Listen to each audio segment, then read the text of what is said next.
ਕਰਾਣੀ ਜਾਂ ਸ਼ਾਇਦ ਮੈਂ ਕਹਾਂ ਉਹਦੇ ਕੋਲ ਸੀ ਮੈਂ ਉਹਨੇ ਉਹਦਾ ਕਮਰਾ ਦਿਖਾ ਲਿਆ ਹੈ ਨਹੀਂ ਇਹ ਅੱਛੀ ਨੋਰਵੀਜਨ ਲੱਕੜੀ ਉਹਨੇ ਕਿਆ ਰਹਿਲਾ ਤਾਂ ਮੈਂ ਜਾ ਜਿੱਥੇ ਵੀ ਦਿਲ ਮਰਜੀ ਮੈਂ ਆਲੇ ਦੁਆਲੇ ਦੇਖਿਆ ਕੋਈ ਉੱਥੇ ਕੋਸੀ ਨਹੀਂ ਸੀ ਮੈਂ ਦੂਈ ਤੇ ਬਹਿ ਗਿਆ ਸਮਾਂ ਸੋਚ ਕੇ ਉਹਦੀ ਸ਼ਰਾਬ ਪੀ ਕੇ ਅਸੀਂ 2 ਵਜੇ ਤੱਕ ਗੱਲਾਂ ਕੀਤੀਆਂ ਫੇ ਉਹਨੇ ਕਿਹਾ ਸੌਣ ਦਾ ਸਮਾਂ ਹੋ ਗਿਆ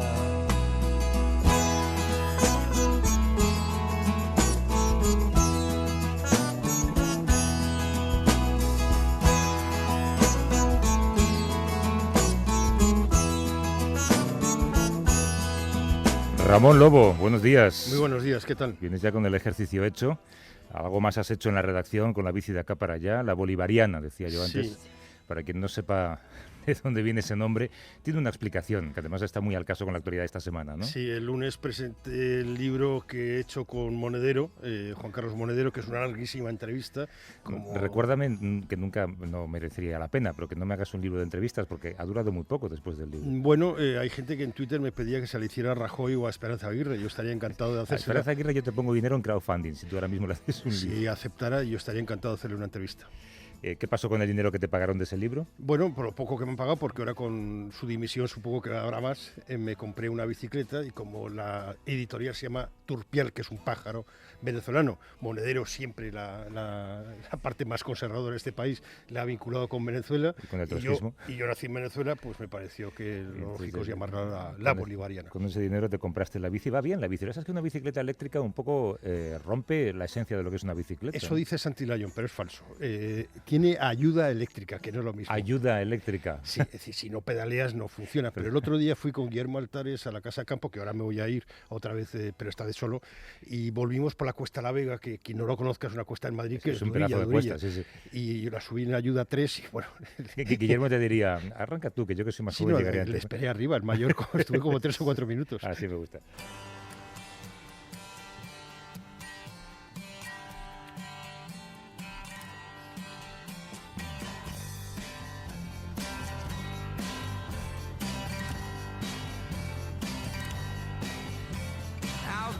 My papa's son wandering out a smoking gun. Now some of you would live through me and lock me up and throw away the key. Or just find a place to hide away and hope that I'll just go away. Did I feel alright? As two United States persons. I feel alright tonight.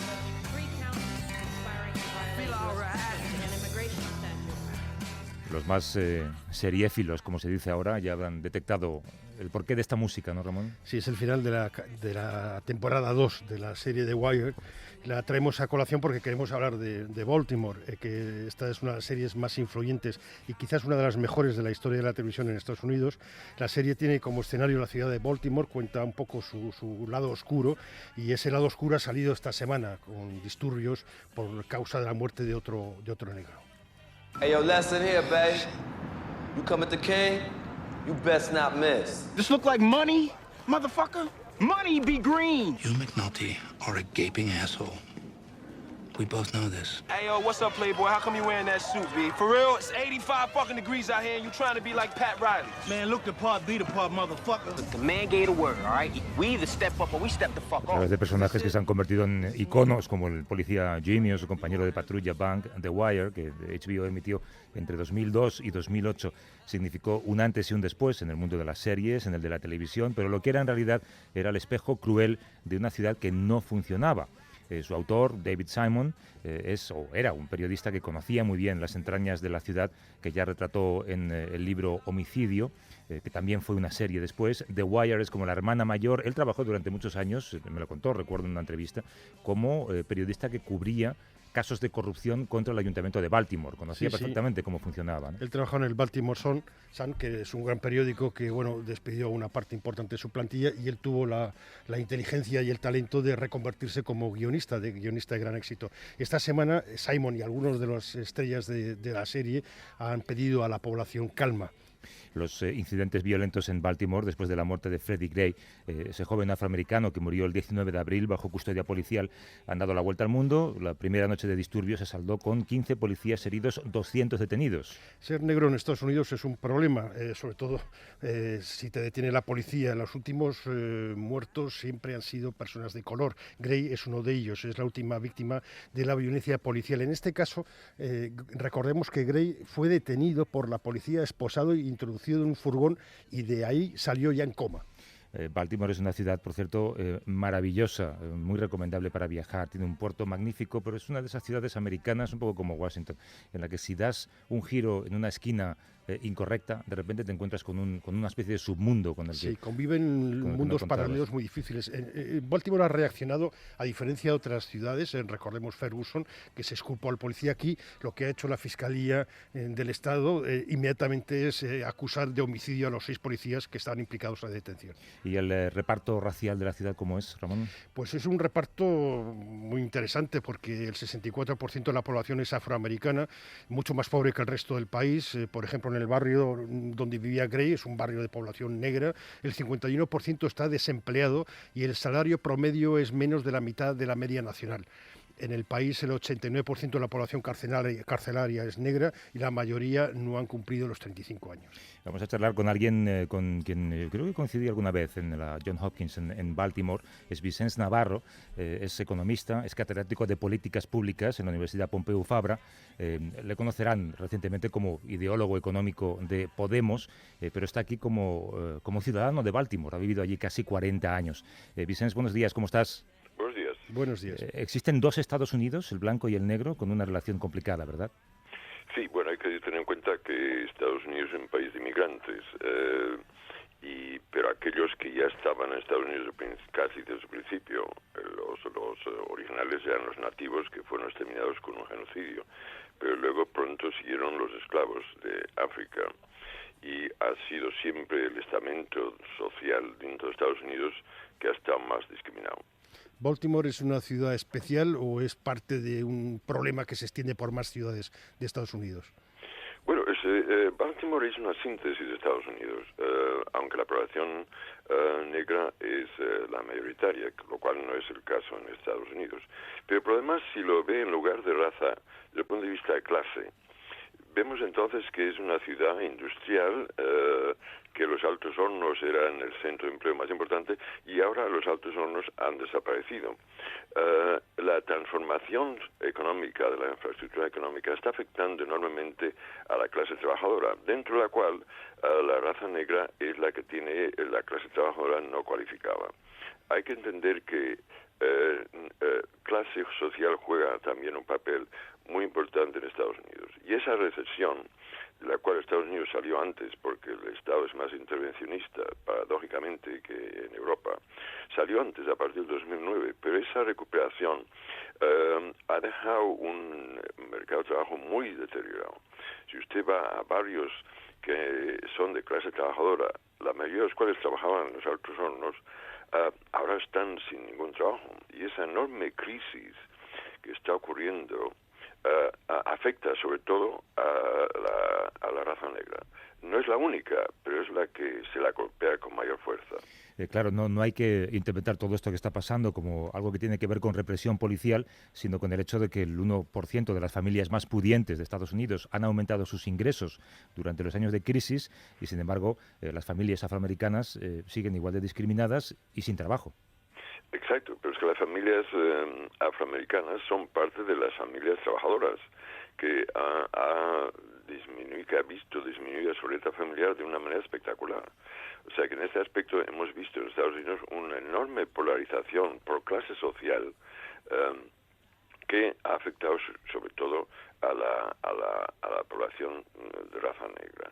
Fíjense que lo que ha estado ocurriendo a partir de la legislación aprobada por el Congreso y motivada por el movimiento de derechos civiles liderado por Martin Luther King, se permitió a sectores de la raza negra salir de esos barrios y desplazarse allá barrios más pudientes, blancos.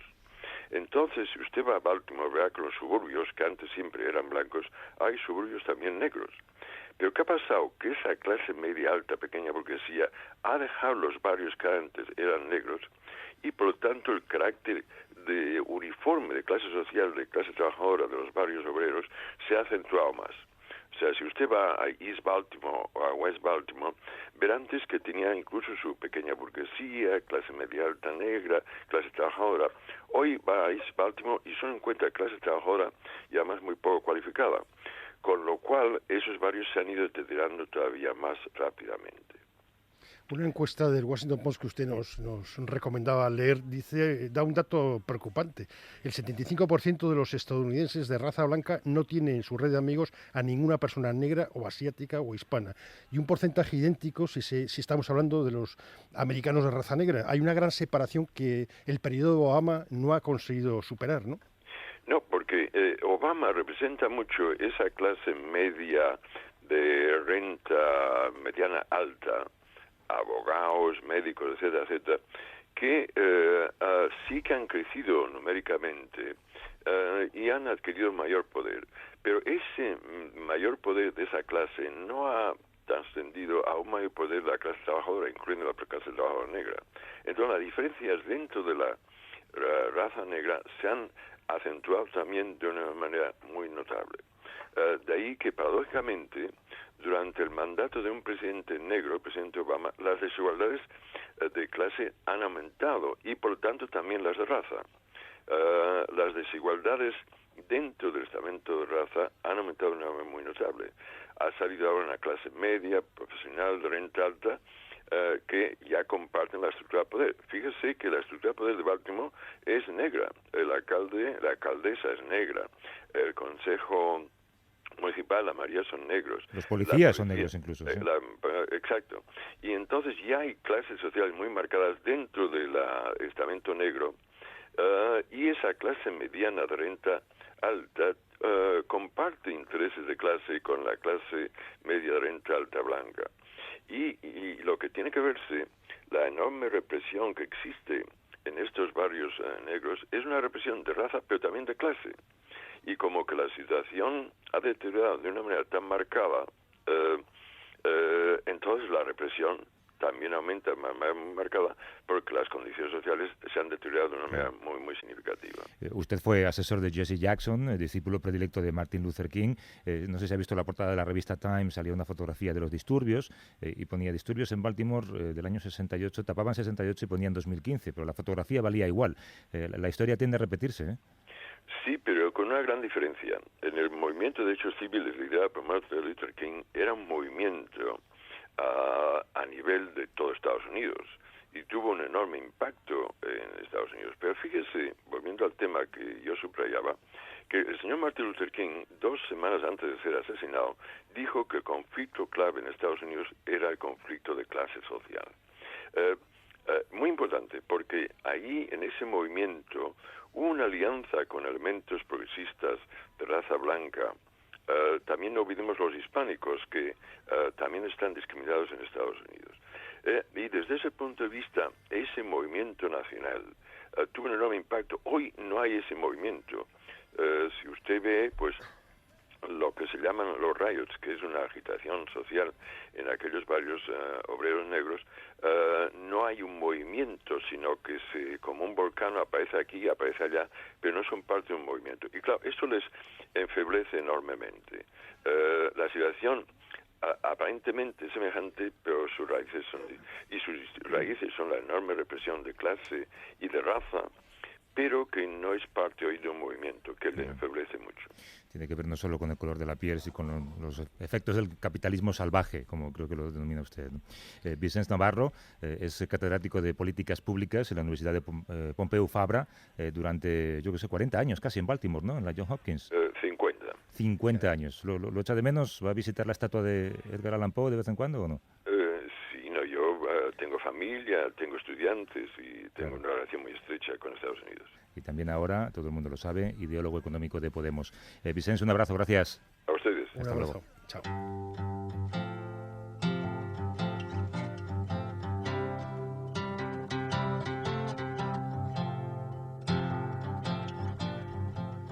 Es interesante que Obama anunció ayer o anteayer que van a comprar decenas de miles de cámaras para que la lleven los policías en la solapa, de manera que todo lo que hacen sea grabado.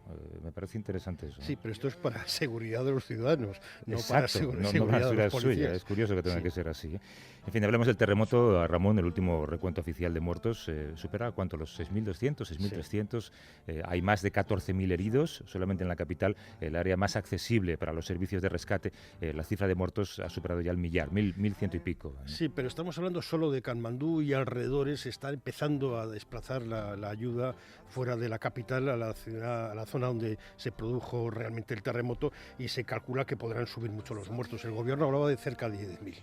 Sí, de momento no, parece que confirmado las últimas cifras rondan ya los 7.000. El terremoto de 7,8 grados ha sido el de mayor magnitud en Nepal en 80 años, el peor en la región desde que en 2005 otro ocasionara más de 84.000 muertos en Cachemira, ¿no? Sí, hay cerca de 2,8 millones de desplazados en un país con una población de unos 28 millones de habitantes. Según Naciones Unidas, durante los próximos 3 meses van a ser necesarios 415 millones de dólares en ayuda de urgencia. No estamos hablando de ayuda a reconstrucción, solo de urgencia.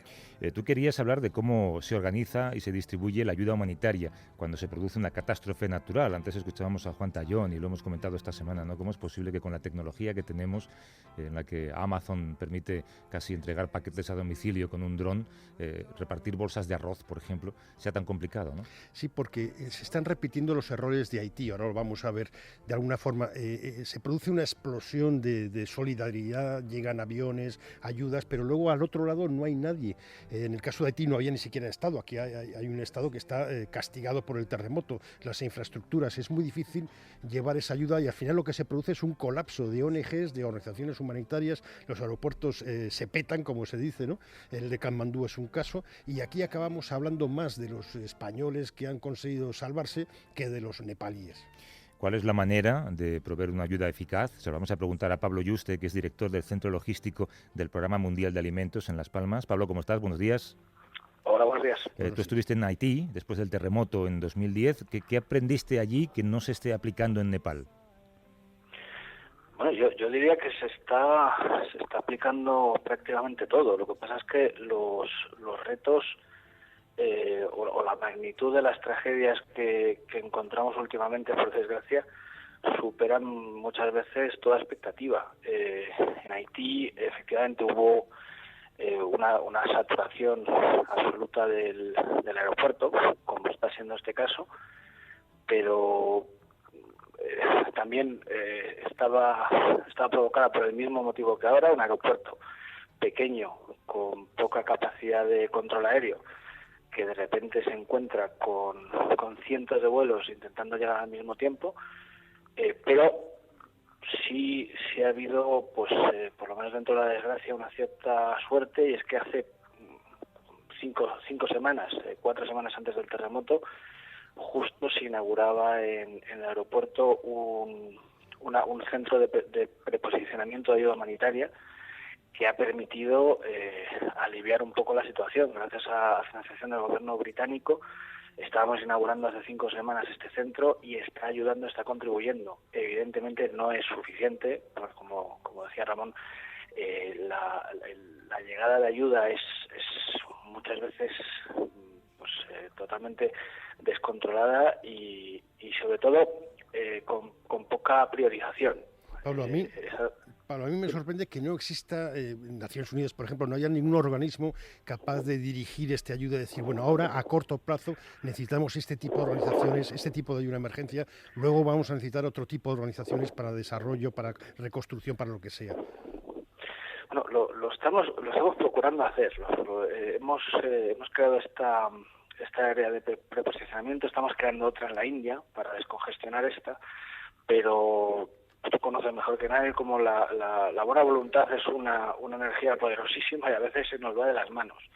pero estamos procurando priorizar. No siempre es posible porque hay tantos agentes que de repente intervienen en la emergencia que a veces se vuelve complicado, pero estamos trabajando en eso. Hemos puesto en marcha el clúster de logística que lidera el Programa Mundial de Alimentos, y en la medida de las necesidades y a la vez que se están haciendo las exploraciones para reconocer las necesidades, se está intentando priorizar. Pero por supuesto, igual que en el caso de Haití, hay mucho actor espontáneo que se lanza a ayudar con toda la buena voluntad, pero a veces congestionando un canal logístico que es especialmente estrecho en esta situación, y que lo fue también en Haití. ¿Nos puedes poner un ejemplo de esto que sugieres? Bueno, te puedo poner ejemplos de Haití. Yo ahora mismo no estoy en Nepal, como sabéis, no he estado involucrado en esta respuesta, pero te puedo decir que en Haití pues llegaron desde, recuerdo un ejemplo muy llamativo, pues un grupo religioso que vino a dar masajes energéticos a los pacientes afectados por el terremoto en Haití, con 150 personas, que son 150 personas que tienen que comer y que tienen que llegar hasta allí, en una situación en la que no podíamos hacer llegar medicamentos ni equipos médicos porque el aeropuerto estaba absolutamente colapsado. Yo estoy seguro que estos señores estaban convencidos de que su ayuda era esencial, pero desde luego tiene que haber alguien que priorice, claro, y que determine que su buena voluntad puede esperar un poco más. Claro, es un buen ejemplo, masajes energéticos en situación de crisis. Pablo Yuste, director del Centro Logístico del Programa Mundial de Alimentos en Las Palmas. Pablo, un abrazo. Un abrazo.